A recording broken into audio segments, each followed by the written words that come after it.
No one looks at a homeless woman. People walk by quickly, look away, cross the street, as if poverty were contagious.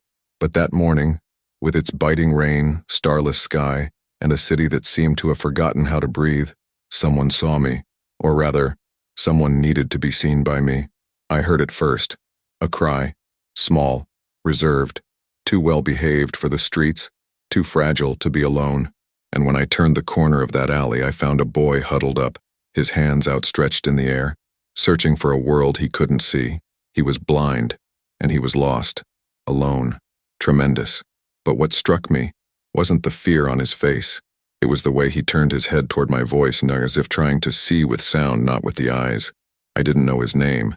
He didn't want to say. And honestly, I didn't want to involve my name in anything else that night either. But when the rain got heavier, when the cars disappeared, when the world seemed to tighten around us, he held my hand. And in that touch, a small, desperate, and confident touch, I understood that that boy wasn't lost by chance. Because a few minutes later, a black car entered the alley, armed men got off the bus, and the most feared man in the city began to shout the name that no one would ever dare to pronounce, Nathan. At that moment, the truth hit me hard in the chest. The blind boy lost on my soaked tarp. He was the son of the Mafia boss, and fate had just placed his life before him, and mine, in each other's hands. The rain that morning seemed not to fall. It seemed to collapse in sheets, slicing the silence of the empty avenues while my makeshift tarp fluttered in the wind. I was already awake, huddled under soaked boxes, when I first heard the sound that would change everything. A cry, a small, restrained, almost suffocated cry, coming from somewhere between the alley and the main street. At first, I thought it was just another person lost in the night, drunk, drugged, abandoned, like so many who drag themselves around here. But that cry was different, rhythmic, measured, effortlessly restrained, as if the child were trying not to be heard. I slowly raised my head, careful not to slip on the wet ground, and let my ears do the work the street had taught me, to locate danger before locating hope. I left my makeshift home, 2 boxes, a tarp, and a torn blanket, and walked toward the sound. My bare feet touched cold puddles, dirt, market scraps, but at that moment nothing mattered. The rain fell on my face, but my eyes didn't blink. When I turned the corner of the alley, I saw a small figure huddled up with hands outstretched in the air, directionless. It was a boy of about 9 or 10 years old, wet and disheveled clothes, hair stuck to his forehead. But what paralyzed me wasn't that. It was the way he turned his face, trying to see something that wasn't there. His eyes didn't focus. They wandered, searching for the source of the sound, not the light. And then I understood. He was blind. A blind boy. Alone. In the middle of the night. In an alley where people like me are invisible and children like him never appear by chance. I approached slowly, without making a sound, until he froze. His whole body stiffened, as if he could sense my presence even before hearing it. "Hi," I murmured, my voice as soft as the street allowed me to be. "It's okay. I'm here." He turned his head toward the sound, breathing rapidly. Who's there?" His voice was broken, frightened, but curiously polite, as if he had been trained to gauge danger through words. "My name is Lila," I replied. "And yours?" He hesitated. He trembled. He clenched his hands into weak fists. I don't remember." The lie was obvious. Not remembering his name. No, he was hiding it. And hiding your name on the street means fear of the world, or fear of someone specific. I crouched down beside him, but didn't touch him. Blind children sense presence in a more profound way, and any sudden movement becomes a threat. "Are you alone?" I asked. He tilted his head upwards as if trying to see my shadow. I got lost. I heard a noise and let go of my hand. The sentence hit me like an unexpected blow. Let go of whose hand? Where? How does someone lose a blind boy in the middle of the night? "Come here," I murmured, slowly extending my hand in the air, letting him find it by the sound of the rain on my fingers. "I won't touch you, but if you want, you can touch me." He remained motionless for a few seconds that were far too long, until finally his small, cold hand found mine. When he touched my fingers, I realized his hands were trembling not only from the cold, but from fear.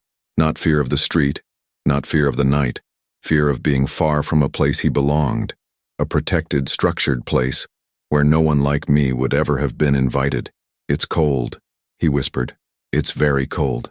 I pulled the tarp I was carrying and covered his shoulders. The rain continued to fall heavily, and each thud on the shop roofs made him shrink a little more. Do you want me to take you somewhere dry? I asked. He opened his mouth to answer, but before any words came out, something changed in the air. Something heavy, something silent. Suddenly, the boy turned his face away, as if he had heard something I hadn't. Lila, someone's coming. My heart raced, not because I'd seen someone, but because he'd heard before I did. Blind children have that kind of heightened sense, honed by necessity. The street taught me to detect shadows, but he seemed to sense vibrations. I felt my muscles tense and slowly pulled him back to the makeshift shelter of the alley. Stay still, I murmured. Just breathe with me. He cowered, squeezing my arm with surprising force, while the sound of tires crunching the asphalt became audible. It wasn't an ordinary car. It was a large, heavy car, far too expensive for a street like that. As the headlights crossed the alley entrance, we held our breath together. The car door opened with surgical precision, and a tall shadow descended, with a commanding posture and calculated steps. The kind of presence that doesn't belong to the world of ordinary living beings. The kind of presence the whole city whispers about when it doesn't want to die. The man took 2 steps into the alley, and the dim light revealed that he wasn't there by chance. His face was completely uncovered, which only happens when someone isn't afraid of being recognized. Dark eyes, a strong jaw, an expression as sharp as a blade, and in the second he stopped, I noticed a detail that tightened my chest. His heart was racing, not racing with hatred, with fear. "Nathan!" he shouted, his deep voice breaking through the rain. "Nathan! Son!" The boy beside me froze. His face contorted as if the word had pierced something inside him. And then, for the first time, he spoke without hesitation. "My name is Nathan." The truth struck us like a thunderbolt. Nathan. A strong, beautiful, expensive name. Nothing about the street mattered. Nothing about my tattered tarp mattered. Nothing about abandonment mattered. He wasn't someone who gets lost in the dead of night. He was someone who disappears, and the world trembles because of it. His breathing quickened, his body leaning toward the voice. "I know that voice," he whispered. "I know. He's looking for me." The man took another step forward, and only then did I realize what I had previously ignored. 2 armed men were behind him, but not aggressively, desperately. "Nathan, say something," the man insisted, and the sound of his voice was pleading. Nathan squeezed my hand. "Lila." He took a deep breath. "He's my father." Shock shot down my spine like fire. Father. Not just any father. The man at the end of the alley, surrounded by bodyguards, wasn't simply a father looking for his son. He was the man no one faces, the leader of an organization that moves the city from behind the scenes, that closes streets, that controls invisible borders. And the blind boy lost on my soaked tarp was his son. The street became too small to contain the truth. The father took another step forward, and that's when Nathan let go of my hand. Not completely. Just enough to place himself between me and that voice that could very well represent salvation or destruction. "Dad," he said, so softly that it barely made it through the rain. But the man heard him. He heard him as if his whole life depended on that sound. Nathan. And so it was. In a wet alley with a homeless woman holding the city's most dangerous secret in her hand, that fate decided to begin this story. The man ran toward us, and his expression was a silent earthquake. There was no arrogance, no displayed power. There was pure despair, the kind of despair that only arises in those who love someone uncontrollably. But when he saw Nathan and saw that the boy was holding my hand, something changed in his eyes. Relief came first, then disbelief, and then suspicion.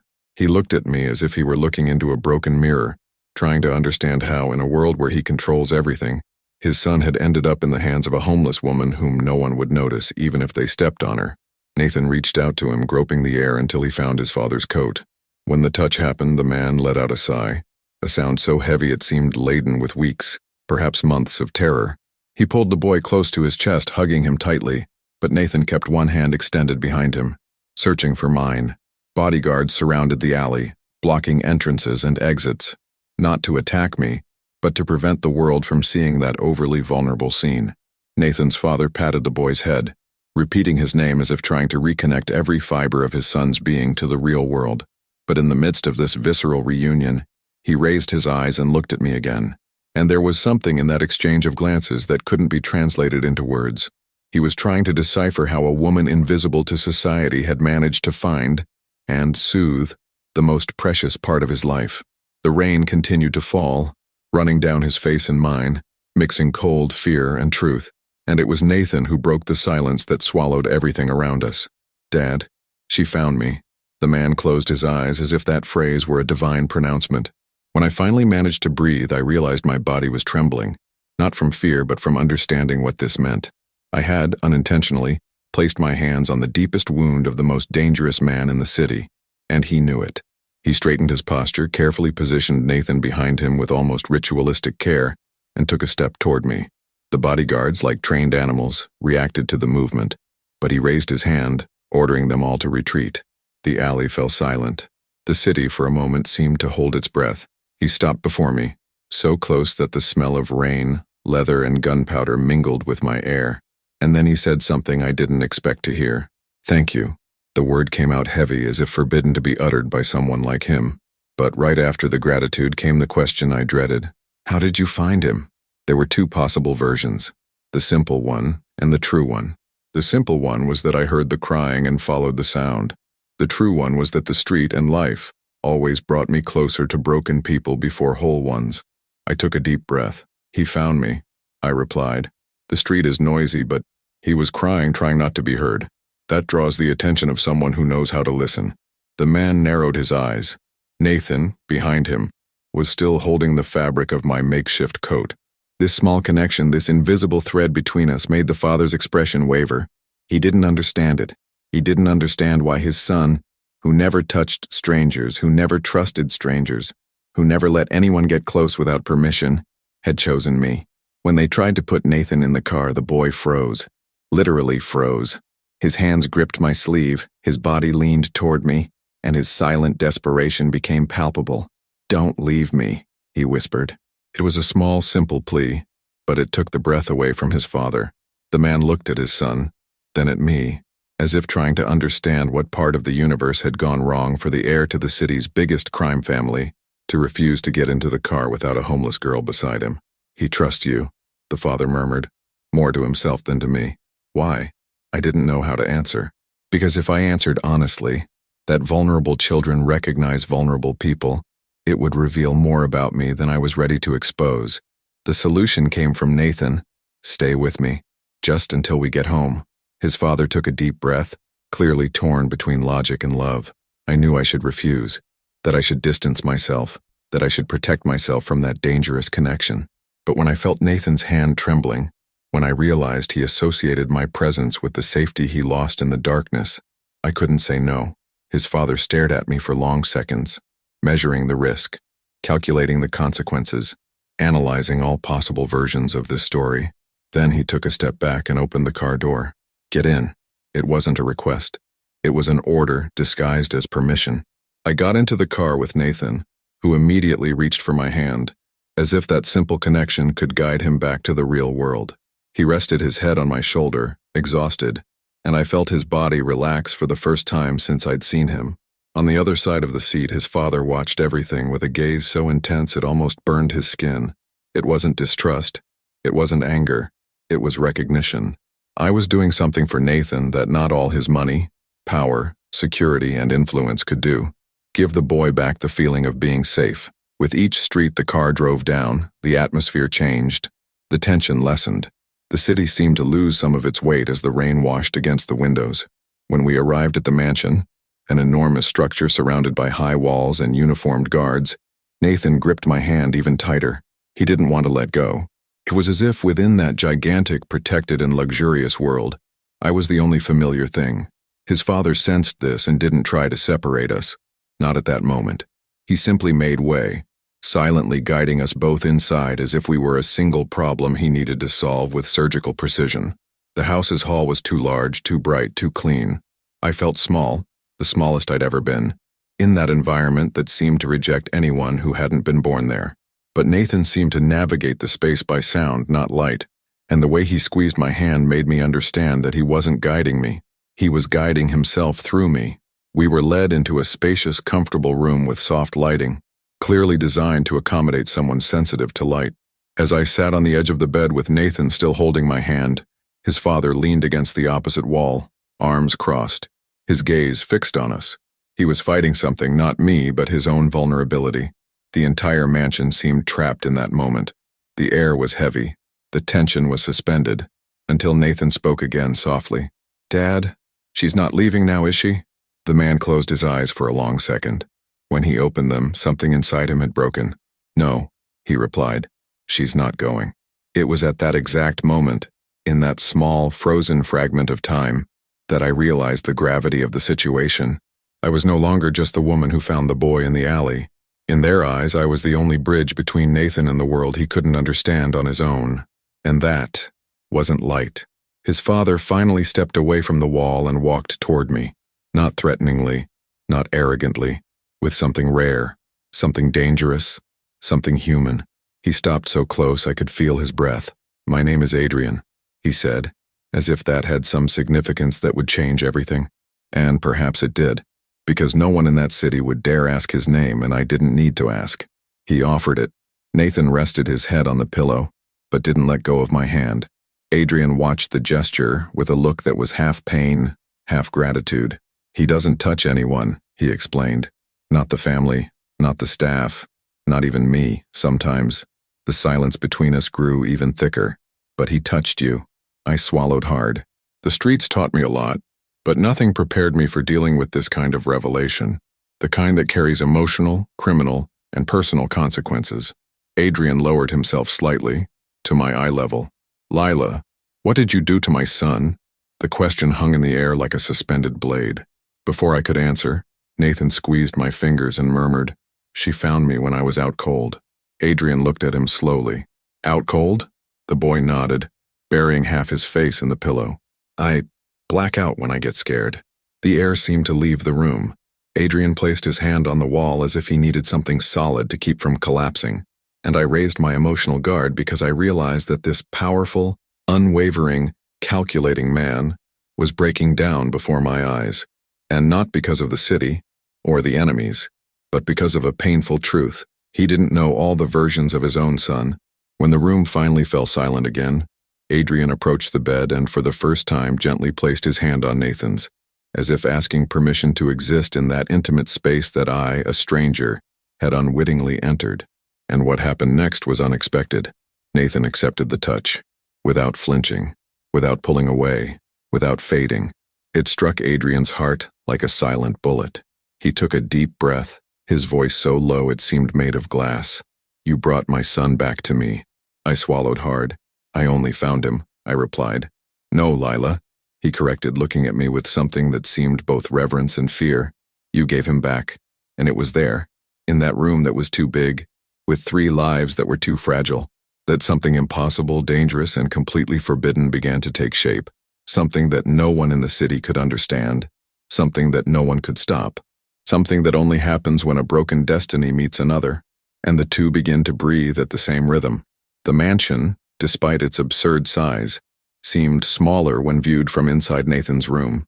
It was as if all that luxury was merely a frame for a boy who never fit within the walls that surrounded him. As Adrian observed his son's every gesture, every sigh, I began to perceive something that the street had never allowed me to see before. There was fear in a man who couldn't be afraid. Real fear. Raw fear. Fear of losing the only thing that made him human. And this fear didn't come from external threats. It came from the fact that he didn't know how to emotionally support a son who navigated the world through sounds, touches, and silences that he himself never understood. That was the first moment I realized that it wasn't just Nathan who was lost that night. Adrian was too. I sat down beside Nathan and began to describe the surroundings to him, as I had done in the alley. The soft light, the smell of waxed wood, the sound of rain almost drowned out by the thick walls, the texture of the blanket he held. He relaxed, his fingers lessening the tension that had previously marked his hand. Adrian watched everything as if he were witnessing a sacred technique, something he had never learned, not because he didn't want to, but because he never knew where to begin. With each word I spoke, his face changed. Sometimes it tensed, sometimes it softened, sometimes it seemed to absorb a truth that no one had ever dared to say. Nathan didn't need strength, he needed translation. He needed someone to decode the sensory world that devoured him from within. Nathan turned his face toward me. "Lila, what color is the rain?" The question hit me like a gust of wind, not because I didn't have an answer, but because it was the question of someone trying to see life in a way the world doesn't show. "The rain today is gray," I replied, "but not a sad gray. A gray that cleans the ground, that makes the air smell of beginnings. A gray that hides the danger and leaves only the sound." He smiled, a small but genuine smile, the kind of smile you keep in your memory as proof that the world still has some room for beauty.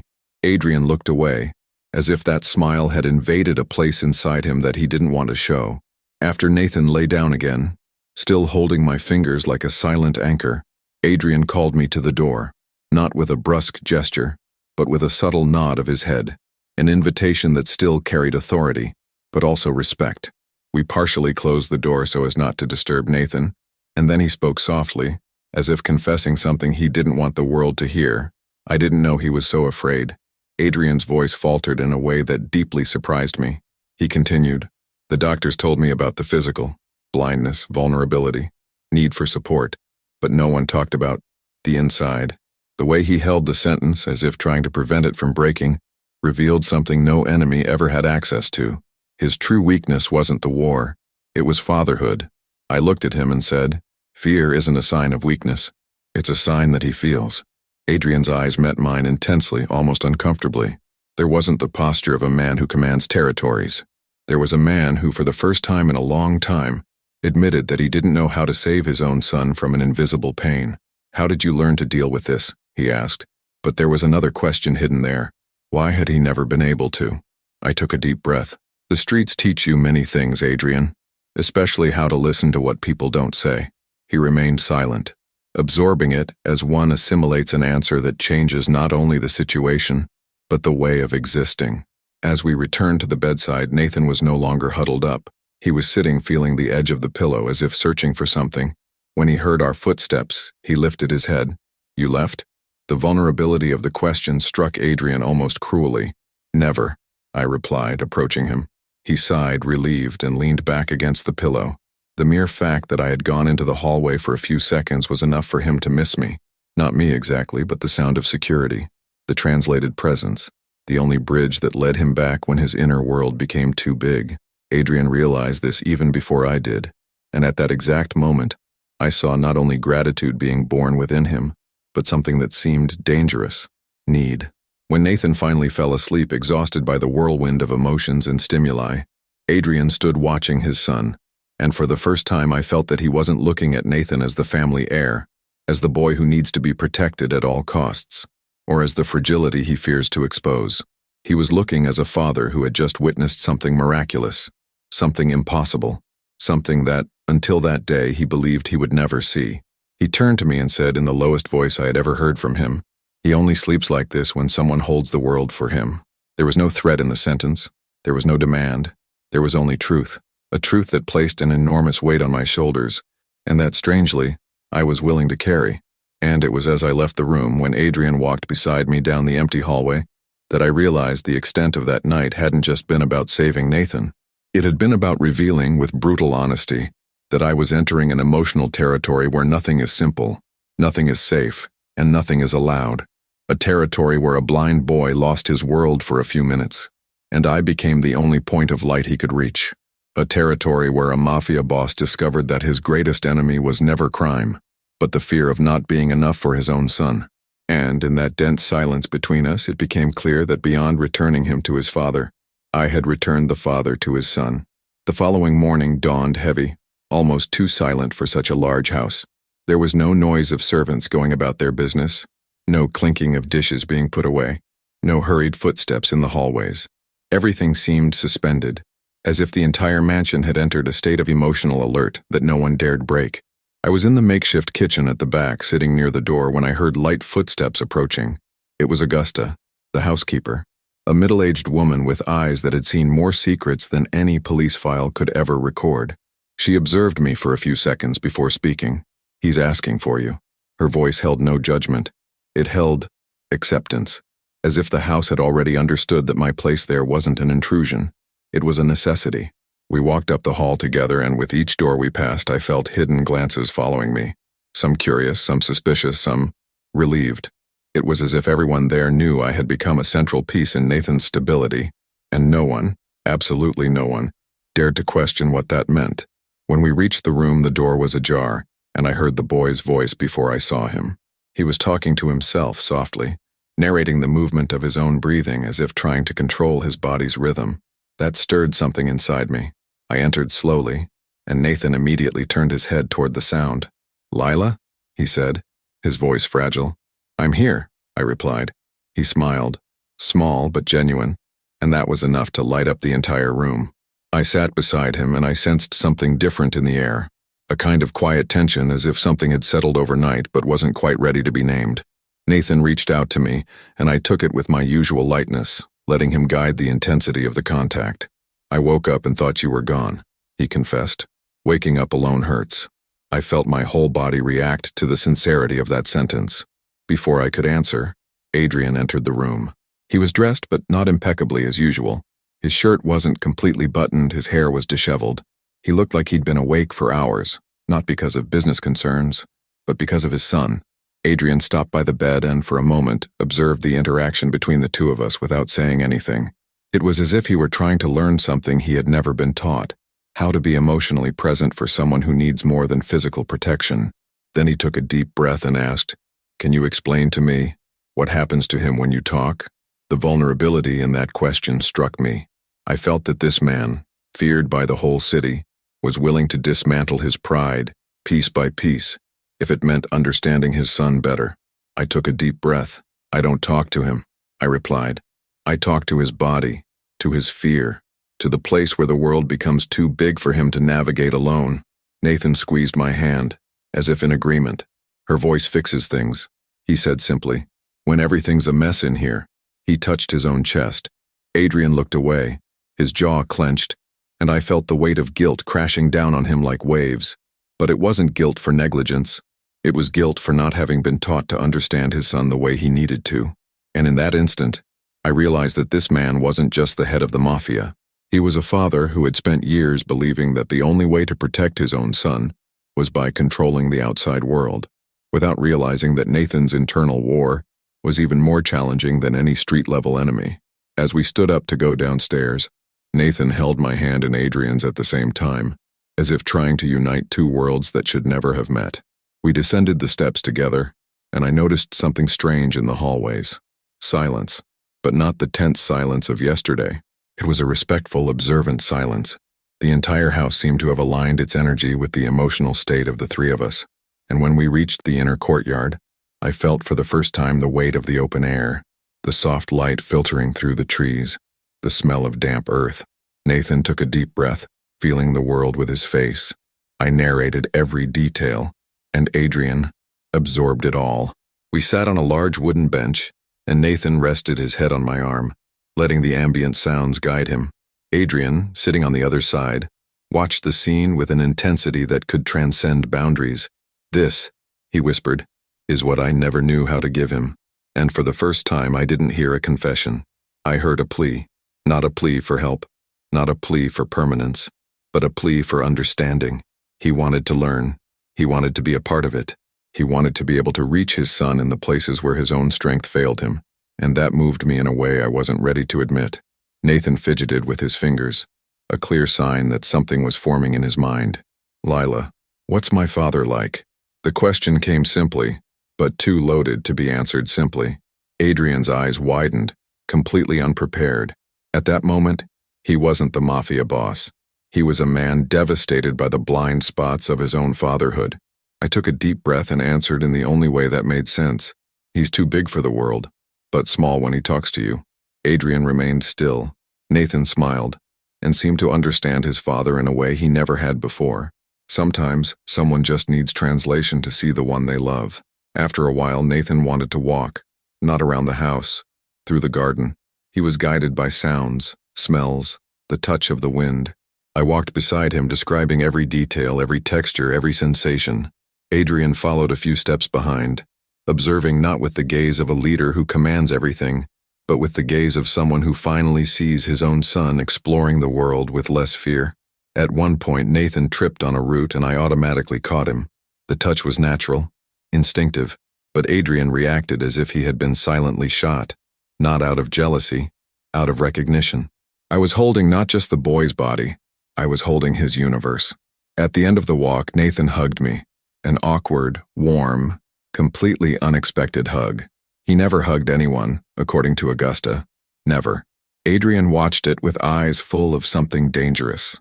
Hope. Hope is the kind of feeling that, in men like him, becomes a double-edged sword. It heals and destroys at the same time.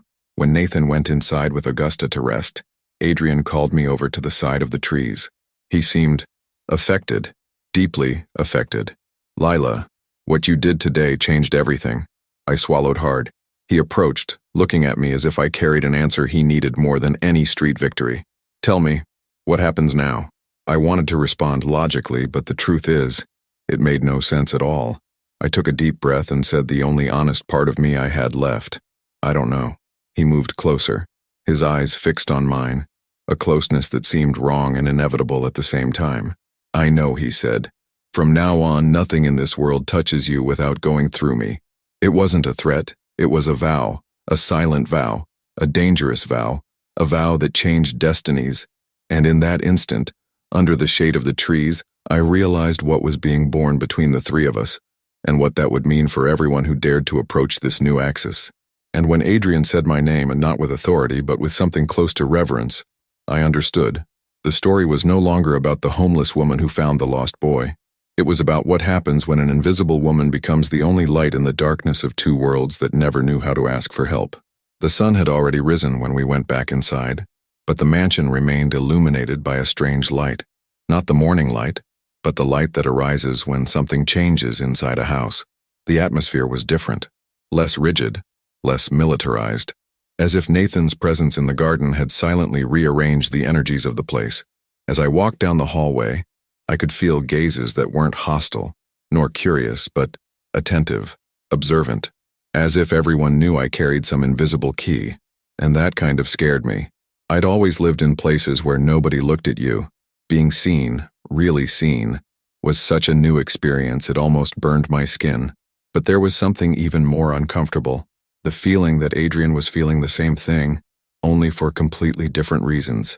When I reached the main room, he was there, not sitting, not relaxed, standing with his back to me, hands clenched, shoulders tense, the posture of someone carrying a weight he refuses to acknowledge. He turned slowly, and for a moment I saw something in his face that wasn't strength, or control, or power. It was confusion, a deep, almost existential confusion.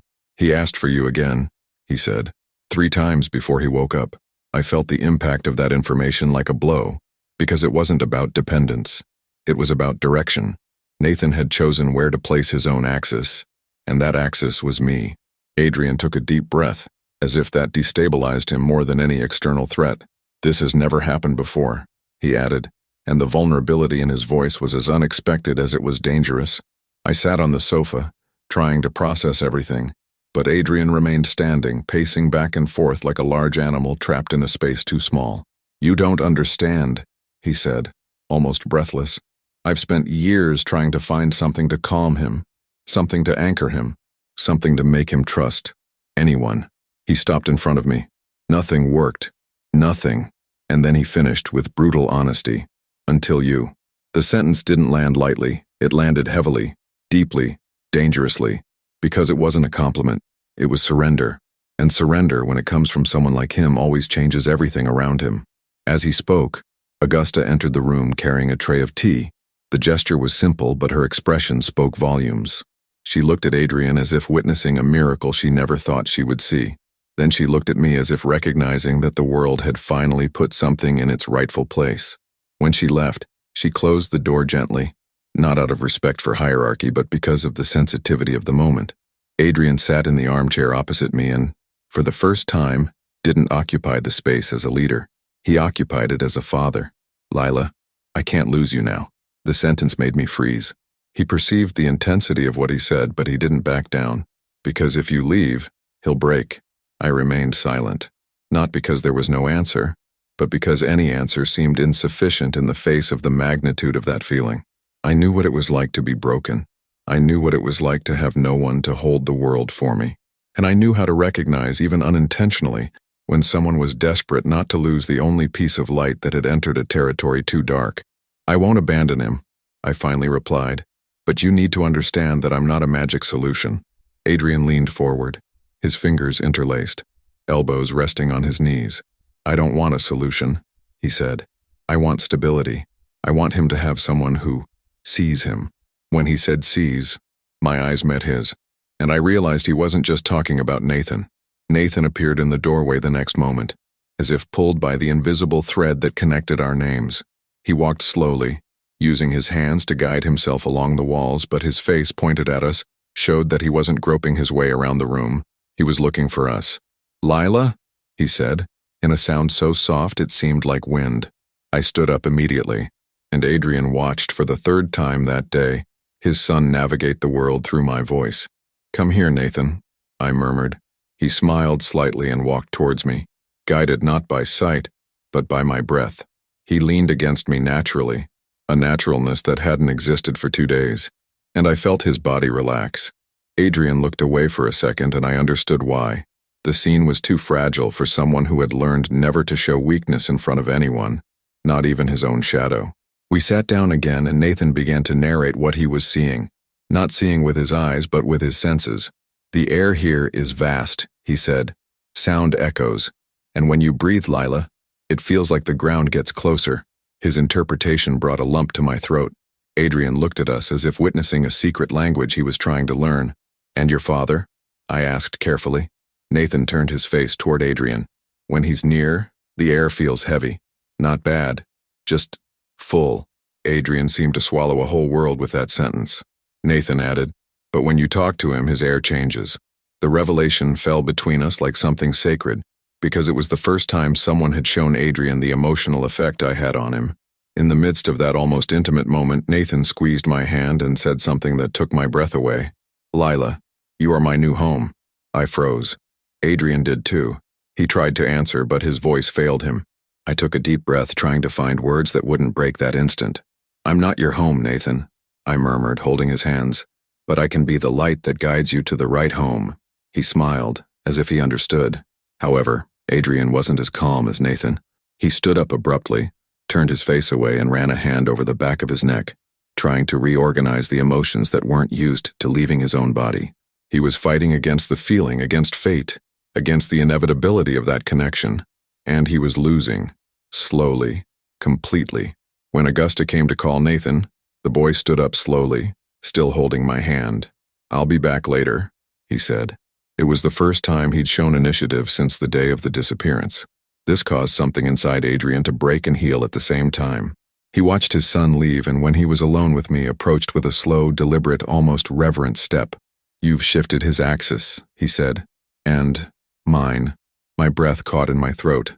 He continued, "I don't know what to do with this.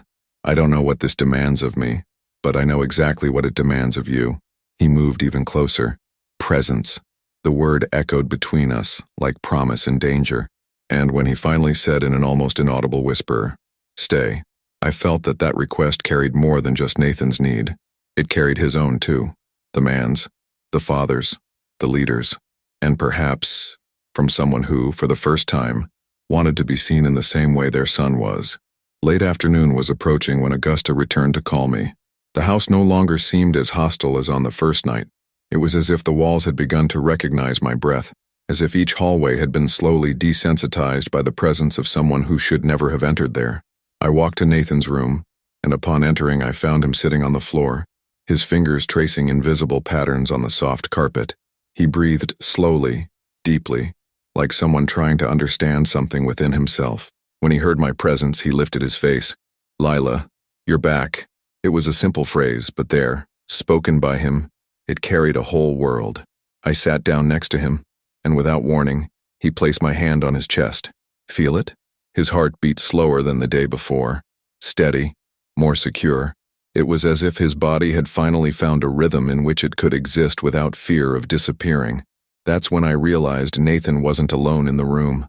Adrian was sitting in the armchair in the corner, silently observing, not as a boss, not as a commander, not as a figure of power. He observed like someone who had spent his whole life trying to decipher an impossible emotional language and who, suddenly, had discovered a living translation within his own home. He didn't interrupt. He didn't intervene. He just observed. Nathan moved a little closer to me, touching my wrist, as he did when he wanted to explore the world through someone else. "Lila, do you know where I went when I got lost?" The question was too profound to come from a child. I nodded gently. He took a deep breath. "I went where there is no sound." Adrian swallowed hard, gripping the arms of the armchair. Nathan continued, "But when you spoke to me, it felt like there was light there again." The phrase echoed through the entire room. Adrian closed his eyes for a moment, as if trying to stop the emotion from spilling over. When he opened them, his eyes were darker, more intense, more vulnerable than I had ever seen. He was seeing, really seeing, what I was doing for his son, and it was affecting every layer of him. Nathan rested his head on my shoulder, and I felt his body completely relax. It was rare to see a blind child who didn't shrink from silence, but with him, there was no shrinking. There was surrender. He used me as a reference point for the world, as an emotional map, as a sensory translator, and that carried an enormous weight that I only began to understand at that moment. Adrian stood up slowly, walked over to us, and knelt on the other side of his son. He placed his hand over Nathan's, creating a silent triangle that seemed to hold the breath of the entire room. Nathan fiddled with his fingers and whispered, "I feel you both." That made Adrian gasp. Not because it was new that he felt his father, but because it was new that he would place someone on the same emotional level as his father. The boy continued, "When you're near, I'm not in the dark." I felt my throat tighten. Adrian seemed to lose some of the rigidity he carried in his shoulders, as if something inside him had been broken and rearranged at the same time. He touched his son more firmly, but carefully, and said, "I'm here, son." Nathan smiled and replied, "I know, because now I can feel you." It was as if an emotional bridge was being built there, slow, deep, and definitive. We got up later and went to the inner courtyard, where the smell of damp earth still lingered in the air. Nathan walked among us, guided by the sound of our breaths, the occasional touch on the sleeve of my jacket, and the sound of Adrian's firm footsteps. The garden was too large, but Nathan moved with a kind of confidence that only exists when you know you are protected on all sides. We sat near the central fountain, and Nathan asked, "Tell me what the sky looks like now." I looked up. The sky was tinged with shades of pink and deep blue, like the kind of late afternoon that seems to exist only to remind us that life can still be beautiful. I described everything with words, textures, sounds, variations of light. Nathan sighed and smiled as if he could truly see every color. Adrian watched everything with an air of revelation, as if he were witnessing not just a moment between us, but a miracle happening right before his eyes. After a while, Nathan rested his head on my lap and fell asleep right there, effortlessly, without fear, without any inner inhibitions. It was the third time in 2 days that he had fallen asleep at my touch, something Augusta would later confess she had never seen happen to anyone. Adrian remained silent, observing his son as if he were seeing a new version of him, more complete, less frightened. He took a deep breath, then turned to me. "I need you to tell me the truth," he said, his voice low, deep, almost unsteady. This thing that happens when you're with him, is it something you learn, or is it something you are?" I remained silent for a few seconds, because that question carried more than curiosity. It carried fear of losing him, fear of depending on him, fear of feeling more than I should. So I answered honestly, "It's something you feel." He moved a little closer, and for the first time, there was no emotional distance between us. "I don't know how to deal with someone who feels," he confessed. His sincerity hit me hard. "I've spent my whole life learning not to feel anything, not even this." He pointed to his heart. The vulnerability of that confession completely disarmed the danger that always surrounded his presence. He had taken off his armor, not to intimidate, but because he was too tired to keep wearing it. I took a deep breath and murmured, "Then maybe it's time to learn." He looked at me for long seconds, as if each of my words was a key opening a safe he never allowed anyone to touch. When he finally spoke, his voice was even lower. "If I learn, will you stay?" The weight of that question was immense. Not about me, about him, about Nathan, about the world that was reorganizing itself around this unlikely bond. I held Nathan's sleeping hand as if the answer I needed lay there. "I'll stay as long as it makes sense to him," I replied. Adrian closed his eyes for a moment, absorbing each syllable. When he opened them, he seemed different, more human, more real, more dangerous in a silent way, not because of power but because of vulnerability. "Then, I'll make it make sense," he murmured. It was a promise that carried profound, inevitable, and emotional consequences, too intense to be ignored. When we finally returned inside the mansion, Nathan was still asleep in my lap. The guards made their way through without raising their eyes, as if that moment were too sacred to be witnessed. And as I walked with the child in my arms, I felt Adrian beside me, not as a shadow nor as a protector, but as someone walking with me, not ahead, not behind, with me. We passed through the long corridor, and the house automatically dimmed its lights, as if it had understood that this boy navigated the world through gentleness, not brilliance. I laid Nathan on the bed, tucked the blanket over him, and when I turned around, Adrian was in the doorway. He didn't say anything for a few seconds. He just watched me with a look that carried everything he never verbalized: fear, relief, a desire to keep it alive, and dread of losing it. He walked slowly toward me, so slowly that he seemed to choose each step. He stopped a few inches away and said, in a whisper that barely existed, "You changed his destiny." I took a deep breath. Then he added, "And mine." We stood there in silence before the boy who slept soundly, and before a man who had discovered himself for the first time through a love he didn't know how to express. And in that room, at that moment, I realized it was no longer the story of a homeless woman who found a lost boy. It was the story of 3 lives that should never have crossed paths, but that now no longer knew how to exist separately. And in that silence, I understood that destiny had made its choice, and there was no going back. Dawn fell upon the mansion like a dense, silent veil, very different from the rain that shaped the beginning of this story. The wind seeped through the cracks in the high windows with a deep sound, as if the world outside whispered that something irreversible had happened within those walls. I was still in Nathan's room watching him sleep, when I realized that this was the first time in a long time, perhaps years, that the boy had breathed without interruption, without spasms, without startles. It was a serene sleep, almost childlike, almost sacred. I sat beside him, gently running my fingers along the seam of the blanket, as if I could keep that moment within my skin so that it would never be lost. Because in some way I didn't yet understand, that boy had become the first light to cross my path in a long time. When I left the room, I found Adrian in the hallway. He was leaning against the wall, as if the very structure of the house needed to support him. His expression was somewhere between exhaustion and relief, a relief so profound it seemed to hurt. The yellowish light of the hallway cast strong shadows on his face, highlighting every line, every scar, every memory he carried without ever showing it. He didn't say anything when I approached. He just observed me with a silence that communicated more than any words. It was the silence of someone who had finally seen their son safe, and still didn't know how to deal with their own vulnerability. He ran a hand over his face, took a deep breath, and murmured, "It's been years since I've seen him sleep like this." His voice broke at the end of the sentence, and when it broke, something inside me broke too. We walked to the inner veranda, where the night seemed deeper than usual. The garden was lit only by small lights embedded in the ground, creating an almost dreamlike atmosphere. I sat on a stone bench, and Adrian stood beside me, not too close, not too far, just there, as if we were both trying to understand what life had just woven between us. He asked me how someone who had never studied medicine, psychology, or education could understand such a complex boy so well. I was silent for a few moments before answering. The street taught me to listen to what isn't spoken. He turned his face to me, and in that expression was something I never imagined seeing in the eyes of someone like him. Respect. True respect. Respect for someone who technically possessed nothing, but at the same time possessed everything that mattered to his son.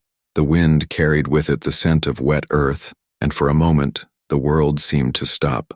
It was Adrian who broke the silence again. "I spent my whole life thinking I could protect Nathan just by keeping the world away from him. But you showed me something I never knew how to give." The confession hung in the air. I turned to him and replied, "It's not force that guides Nathan. It's presence. A presence he can feel." Adrian tilted his head, as if trying to etch that into the walls of his own soul. "I don't know how to be that presence," he admitted. But I want to learn. And when he said that, I realized that was the greatest act of courage that man could offer anyone. We went back inside, and before I could leave, he asked, "Stay a little longer." The phrase wasn't about fear of the world nor about obligation. It was about emotional need, his and Nathan's. I stayed. We sat in the main room, where the lit fireplace created a dance of light and shadow on the walls. He took off his coat and let it fall onto the armchair, a simple but symbolic gesture. It was the first time I'd seen him without part of his armor. He told me about the day Nathan was born, about the first months, about the discovery of his blindness, about the silent panic that devoured him when he realized he couldn't control what was happening inside his own son's mind. He spoke of Nathan's mother in a low, respectful, sad voice. He spoke of the guilt he carried, of the constant fear of not being enough, not as a boss, but as a father. I listened to everything in silence, with the same attention I give to Nathan's subtle nuances. Because at that moment it wasn't just a powerful man speaking, it was Adrian, the father, the human, the broken one, the one who feels. And when he stopped speaking, I noticed his eyes were moist. Not tears shed, but tears held back, out of pride, habit, survival. He breathed deeply, almost like a silent apology to the universe. Then he looked at me and said, in a tone so real it seemed to cut through the air, "I think Nathan didn't find you by chance." And I didn't either. The statement hung between us like both truth and danger. I didn't answer. There was no way to answer without crossing lines that were still being drawn. And before any words could be spoken, Augusta returned discreetly, announcing that the guest room was ready. A gesture that made it clear the whole house already recognized me as part of something much bigger than a temporary visitor. When I entered the room, I felt the emotional weight of the day finally fall on my shoulders. I sat on the clean bed in the luxurious room that seemed to have no place for someone who had slept among boxes and alleyways just days before. But when I closed my eyes, I didn't see the mansion. I saw Nathan. I saw the shy smile, the fragile trust, the small hand finding mine in the dark. As dawn was drawing to a close, I heard a sound in the hallway. Light, almost imperceptible footsteps. Not guards, not employees. It was Nathan. He stopped at the door, and before I could get up, he said, "Lilo, I knew you were still here." The phrase, coming from a boy who lives in sound and touch, pierced me like light. He walked calmly toward me, sat beside me, and rested his head on my arm. "When you speak, I find my way." The simplicity of that truth made my hands tremble. I held his hand carefully. "And I will speak whenever you need me," I replied softly. And it was in that instant, in that silent room with the dim light filtering through the curtain and a blind boy falling asleep on my shoulder, that I understood the depth of the change. It wasn't about charity. It wasn't about random fate. It was about the fact that for the first time since life crushed me, someone needed me, really needed me, not for what I had, but for who I was. And while Nathan slept, I heard heavier footsteps approaching. Adrian appeared in the doorway. He stopped. He watched, and in his expression was an intense mixture of gratitude, reverence, and something deeper, more dangerous, more human than any power he had ever wielded in the city. I didn't say anything. Neither did he. But in that silence, something was sealed. I was no longer the homeless woman who found a lost boy. I was the point of equilibrium between a boy who saw the world through sound and a man who learned too late that love cannot be controlled. And so, at that unlikely intersection of broken lives, destiny stitched together a new family, not of blood, not of title, not of convention, but of necessity, of presence, of touch, of truth. And I knew at that very moment that none of us would live the same way after that night. Because some stories don't begin when we choose them to. It begins when life decides that you are the light someone was trying to find in the dark.